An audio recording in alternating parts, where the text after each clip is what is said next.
and welcome to another episode of The Gathering. Today's story that was submitted comes from one of our fellow subscribers and viewers, and with their permission, I'll be reading this story in their own words as submitted. There is an old coal mine town site in the Alberta Rockies that has long since been cleared away. There is even a map now on a large billboard of how the town was set up, and even the names of the residents, the graveyards some were buried in, and even a separate one for their children. People now go and set up their camping spot right in the old town site. Go fishing in the North Saskatchewan River to the south, or even go and explore the many graveyards that still exist. The graveyards are long forgotten, overgrown, and rarely still visited. The children's graveyard has a little chain that surrounds it, adding to the somber feeling one gets when they enter it. It makes you wonder what happened to so many little children and why they died so young.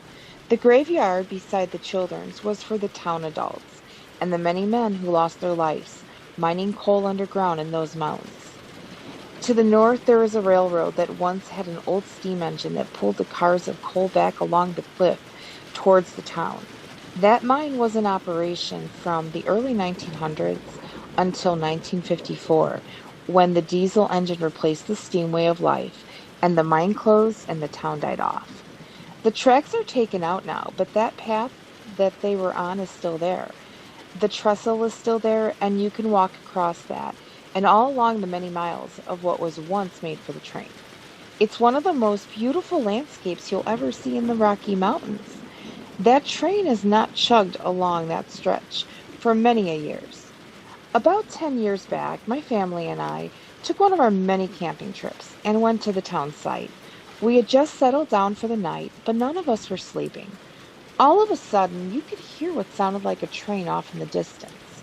Not only were there no trains anywhere near, this one sounded different. Then there was a slight vibration in the ground that you could feel coming up into the camper. At first we thought, well, it's a train, as we've all heard them, and felt them coming. Then the thought hit me, no, not here you can't. The vibration got stronger. The sound of the steam engine got a bit louder. Even the bells could be heard. My kids both sat up in the bunks and asked what that was. And then all of a sudden, a yellowish colored light swept across our camper through the windows, just as a train lantern would, as it rounded the corner. And as fast as it happened, it was gone. Silence. My kids didn't really clue into what had just happened, but us adults sure did. There is no way that could have been anything other than a train that made its way down those tracks and around the side of that mountain. There are no roads close, and the sound was unmistakable. We heard that train. We felt it. Then we seen it. It was the most amazing and unique experience we have had. And we are not the only ones who've experienced this, and we certainly won't be the last to either. Our world is a very interesting place.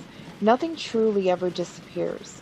And when you are given the gift to witness this, you are truly blessed. And we'd like to thank our fellow subscriber for submitting that story.